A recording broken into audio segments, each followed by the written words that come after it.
Mega low shoutout po sa lahat po ng Tekram community at ito nga po sa Roll TV Vlogs. Mali magbabalik at magbibigay po ng konting reaction about nga po dito sa mga post na naman po ni Stephanie Panyang na hindi matahimik ang kaluluwa, na hindi mo alam kung bakunawa ang kaluluwa niya, na parang dupang o swapang na hindi mo maintindihan kung anong pinaglalaban. At ito nga po ang kanyang post ay babasahin ko po sa inyo guys, at sana panoorin nyo itong video na ito para maintindihan nyo po kung ano po yung kanyang pananalita o sa pagpo-post niya po dito po, na talagang masasabi natin na talagang kahit ano pong gawin natin sa kanya, hindi na yata titigil itong Panyang na to. Talagang kinakabit niya na ang sarili niya na sa paninindigan niya na dito sa pagmamahal niya, dito sa Batang Kargador, na walang kwenta at walang utang na loob. At ito nga po, ang post nga po niya, ano si Ramil matalino? Oo, sa kasinungalingan, sa kasunlingan, sa kaipalan at sa drama sa buhay niya. Ipatingin na yan sa doktor, hindi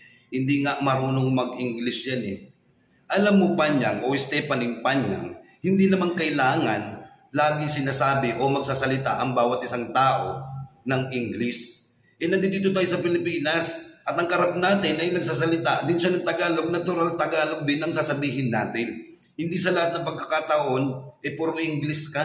At Pilipino tayo eh. Pilipino si Tatay Tekram. Hindi siya nagpapaka-plastic. At least siya, alam niya sa sarili niya, ginagamit niya yung lingwahe o Pilipino. Hindi katulad mo, piling mong ano ka, piling mo Amerikano ka.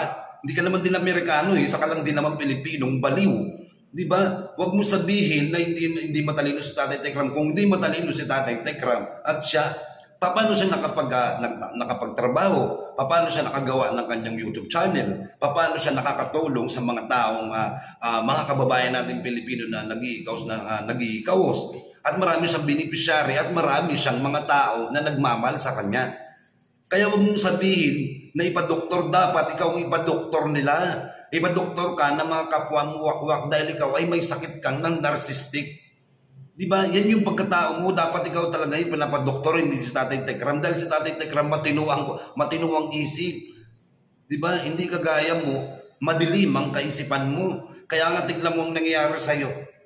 Diba? Puro galit at puot ang nararamdaman mo dahil sa kainggitan ninyo. Diba? Ikaw na lang, for example, ikaw na lang, hindi ka mapakali. Yung kaluluwa mo parang naliligaw na talaga eh. Hindi mo alam kung saan tutungo, kung saan pupunta eh. Nakakaawa ka. Maawa ka naman sa kaluluwa mo. Diba? Matanda ka na. Senior citizen ka na yata. Hindi ko alam kung senior ha. Disclaimer po sa mga nababanggit kong pangalan o na mga salita na senior o na matanda. Diba? Dapat Panyang ikaw ang magpadoktor, hindi si Tatay Tekram. Dahil si Tatay Tekram matino ang isip, malinaw. Malinaw pa sa tubig ang pag-iisip ni Tatay Tekram. Si Poren, kung ano ang mayroon si Dave dahil sa pagmamahal namin sa kanya, hindi kay Ramil. Mahiya ka sa karma, mahiya ka sa balat mo. Bakit siya mahihiya sa balat niya? Diba? Walang dapat ikaya si Tek Poren. Maayos siya, kompleto siya, matino siya mag-isip. Marespeto, nirirespeto niya yung kanyang mga magulang, ultimong mga kapatid niya. Kaya nga naturingan po siya na pangalawang ama sa kanyang mga kapatid eh.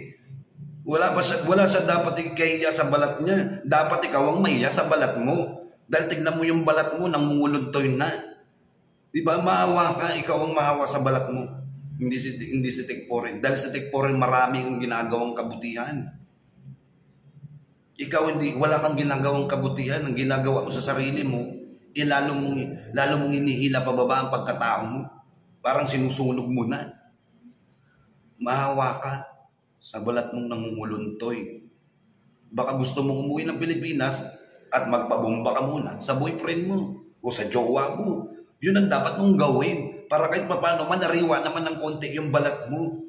Diba? Magpabomba ka, magpavulcanize ka para kahit paano masabi namin na manariwa ka.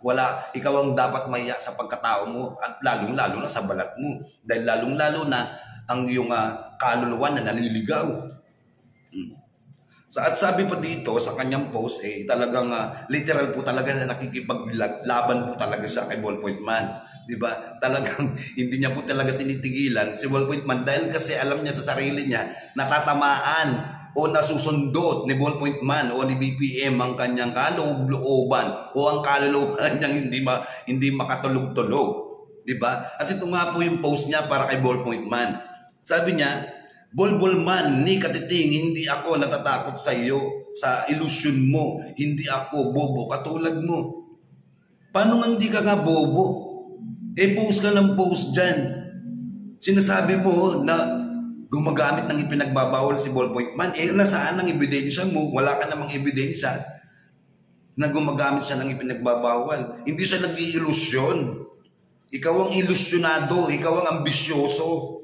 Diba? Nag-iilusyon ka na maging tatay ng batang kargador na ito. Kahit anong gawin mo, hindi ka magiging tatay dahil wala kang dugong nananalaytay dahil sa batang kargador na yan na walang utang na loob. Yun yung katotohanan. Ikaw ang ilusyonado. Diba? Huwag ka masyadong nag-iilusyon. Baka dumating yung araw, pagsisihan mo. Baka pagdating ng araw, tumanda ka na lang dyan na gumagabang din sa lusang na parang kagaya ni batang kargador na walang kwenta, walang silbi. Baka pagdating ng araw, ihulog ka na lang niya sa bangin. Nakakawa ka, di ba? Ikaw ang ilusyonado, hindi si Ballpoint Man. Kaya, kung ako sa'yo, magbalik loob ka. Di ba? Magbalik loob ka sa Panginoong Jesucristo. Hindi yung ginagawa mong ganyan. Ilusyonado, ikaw ang ilusyonado. Lakas mo makapagsalita ng ilusyon, no? Ikaw ang ob-ob, hindi si Ballpoint Man. Tingnan mo, kung bobo si Ballpoint Man, hindi niya gagawin yan. Di ba? Hindi niya ginagawa yung mga pagpunta niya sa law firm o yung mga ebidensya o na mga pinost mo, hindi niya in-screenshot yan. Ikaw ang bobo. Diba? Kasi hindi ka nag-iisip. Dahil ang pinapaandar mo, yung puso mong galit, yung puso mong sawi. Puso mong sawi sa pagkatao mo. Dahil sa galit mo. Yung puso mo na nag-iikaos na sa pagmamahal o nangangailangan na simpatsya ng ibang tao. Dahil kasi may narcissistic ka. Yun ang aminin mo sa sarili mo, ikaw ang ilusyonado, hindi si Ballpoint Man. Meron pa dito sa post niya po ay may dog food pa ba tayo diyan? Panay tahol ng tahol ang mga hunghang na pinag-alipusta ay 18 anyos lang nagagalit sila sa katotohanan dahil nabubuhay sila sa kasinungalingan pinapakain nila sa pamilya galing sa katarantaduhan nila. Hindi namin pinapakain sa mga anak namin o sa pamilya namin yung katarantaduhan namin o katarantaduhan na ginagawa mo. Dahil kaya kami dito nagsasalita ay gusto namin ipaiwatig o iparating sa'yo ang katotohanan na sinasabi namin. Ayaw mo lang tanggapin sa sarili mo na puro kailusyonan lang o katangahan lang yung ginagawa mo. Paano mo nasabi na pinapakain namin sa pamilya namin yung kasinungalingan? Lahat na sinasabi namin dito ay katotohanan. Bakit masama ba sagutin yung pagsasalita ni batang kargador na puro kasinungalingan na paninira kay Tatay Tekram? Malibang magsalita ng katotohanan. Malibang na ipaglaban namin yung katotohanan. Kayo ang dapat mahiya sa balat ninyo dahil kayo at puro kayong mga sinungaling. Lahat ng ginagawa ninyo kaguluhan. Aminin mo na sa sarili mo na mali ang ginagawa mo talaga. Wala ka naman dapat ipinaglalaban eh. Ang isipin mo, tumanaw ka na lang ng utang na loob kay Tatay Tekram, hindi yung puro galit ang pinaiiral mo. Kaya namin sinasagot si Batang Kargador sa mga kasinungaling, sa mga paglalabas niya ng mga salita o mga revelasyon na nilabas niya, ay gusto namin ipaintindi sa mga kagaya ninyo, mga wakwak, at dito sa Batang Kargador na to, lahat po ng sinabi niya ay pawang kasinungalingan lang lahat. Pero kung tama lang yung sinasabi niya, hindi kami magsasalita, mananahimik kami. Walang tatahol na sinasabi mo. Kaya kami tumatahol dahil gusto namin ipaintindi sa isip mo, nakatitig na lang, di ba? Dahil lahat ng ginagawa ninyo ay puro katangahan at kaanuan lang, kaub-uban lang. Pinapaintindi namin sa inyo kung ano yung ginawa ni Tatay Tekram. Lahat ng ginawa ni Tatay Tekram dito sa Batang Kargador na to ay kabutihan, pagmamahal, binigyan ng magandang kinabukasan, pinag-aral. Diba? Tapos sasabihin mo, tumatahol kami. Hindi kami tatahol kung wala kang ipopost dyan. Kung wala kang sinasabi laban kay Tatay Tekram at sa pamilyang Manalastas. Kaya kami gumagawa o kaya kami nagsasalita dito para ipaintindi sa iyo lahat ng sinasabi mo ay kabaligtaran lahat. Sa inyo naman lahat patama ang mga pinopost mo na yan. Sabi niya pa dito sa kanyang post, nagsalita lang si Dave sa katotohanan. Ayun, mga sugo ni Pitbull, mga chihuahua, nagchoros, line na lahat. Kahit yung babaeng may ilong na paluwang gikulog, Diyos mio. Ang kargador, kasinungalingan lang naman lahat kasi paninira lang dito sa pamilyang Manalastas. Bakit kasi ayaw niyong intindihin? Bakit ayaw mong intindihin na dipasok sa kukote mong katiting na mali lahat ng sinabi niya? Masama bang disiplinahin yung batang kargador ng mga anak? Kahit paulit-ulit na itong istorya na to, kahit paulit-ulit na namin sinasabi sa'yo, wala pa rin naman pumapasok sa kaluluwa mo eh. Kasi kahit anong gawin mo, mag-post ka man yan ng ilang beses, sasagot at sasagot kami sa mga issue mo, sa pinupukol mo kay Tatay Tekram at sa pamilyang Manalastas. Galing-galing mong magsalita, ang daling-galing mong magpo-post. Bakit? Ikaw ba matalino ka? Matalinong bobo ka nga di ba? Tapos sasabihin mo si Tatay Tekram ganon, hindi marunong mag-English. Hindi naman kailangan magsalita ng English. Hindi sa lahat ng pagkakataon, English ang sasabihin. Ikaw ba, pag bata ba ang kausap mo, kailangan mo bang magpakapatanda ka? Hindi. Dapat pag bata ang kausap mo, dapat magpakabata ka rin. Sabayan mo kung ano yung agos, kung ano yung gusto ng bata. Kagaya ng ginagawa mo. Di ba? Kinakausap ka ng batang kargador na yan. Sa pag-uusap ninyo, puro kasinungalingan, kaya pinaniniwalaan mo. Di ba? Intindihin mo naman ang sinasabi mo at ang post mo.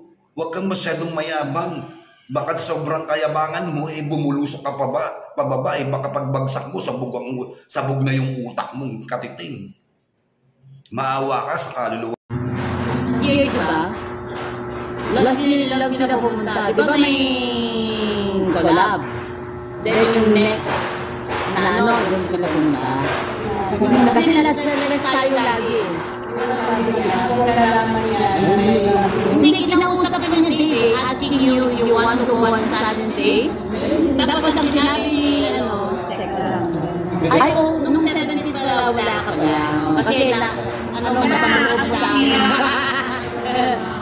Masama loob mo sa amin na kagayon nun. Ayaw niya naman yung malalapit eh. Tinanong nila si TR kung papayagan ka niya na kunin ka nila, sponsorship ka nila, para doon ka mag-aral sa US for better future. Ang sabi niya, you are his responsibility. Kaya hindi ka niya makuha. Kaya galit ka kasi lagi sinasabi, responsibility. If something happened to you, he is responsible for it. Yan ang sabi.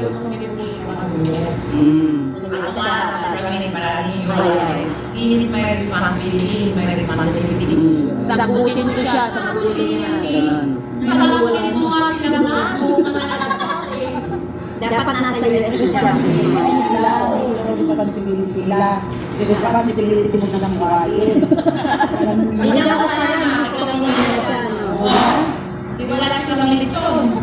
May sasagot. Tulog lagi. Hindi na kami siya. Bakit hindi? Hatiin mo sa dalawa. Hindi ka kasi yan. Baka nalala ba kasi yung sasakin ng kapamagyan ng kukunin mo? Yan na ba yun? Hati na lang namin kayo. Malaki ang sasakin namin. Hati na namin kayo.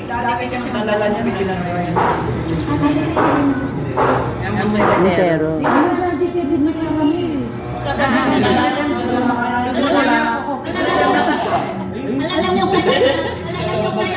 kasi saan ka dyan lang.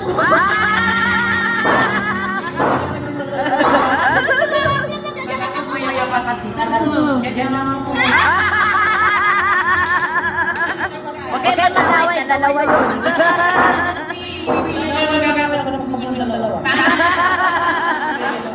Ay, hindi mo magkasya. Akin na lang ulo. Tapos sa kanya yung buntot.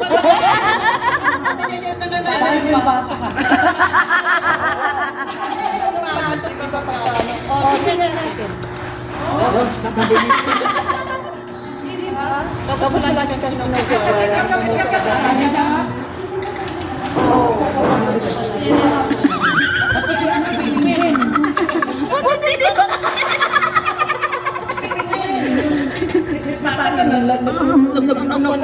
kami mantiko, mamabay na ba din ang mga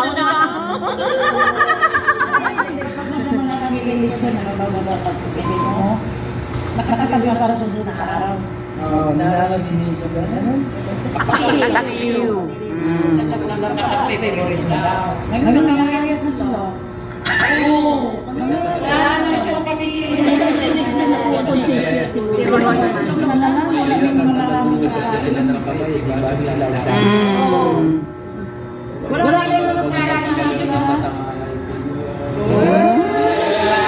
Samantalang nila yung nagsasabi, bibigyan ka tayo ng ultimatum. Aba? Ano yun?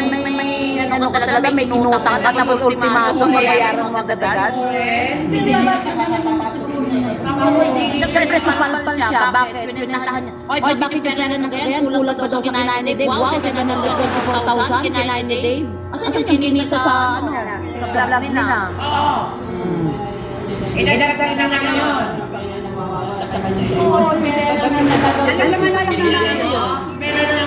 Meron lang i-post yung hinihilaya at makikita kayo. O sino naman sa makakilita sa inyo? Ang i-response yung kamay ni Vienna lalaluan ni mga anak ng 1 million. Yes, kasi 700.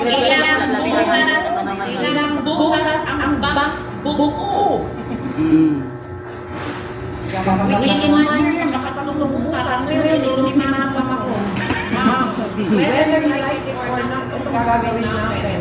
Kasi mayat lang kasi nabubutas yung passbook. Sa danay nang nagpapadala. Siyempre update siya. Kaya nga din guys yung kasi kailangan mo eh. Bakit may lupa sila, ikaw wala, ngayon meron na. Dapat ang nalalaman. Yo, Rolly Vlog TV, say pagtanggol lang tama. Fake news, wala yung pruwebang kasama.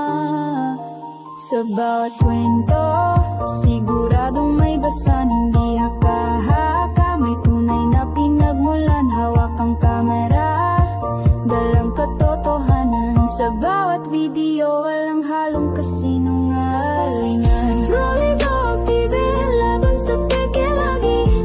Truth ang dala, hindi basta chika lang, di ba? Sa harap ng lens, malinaw at direkta.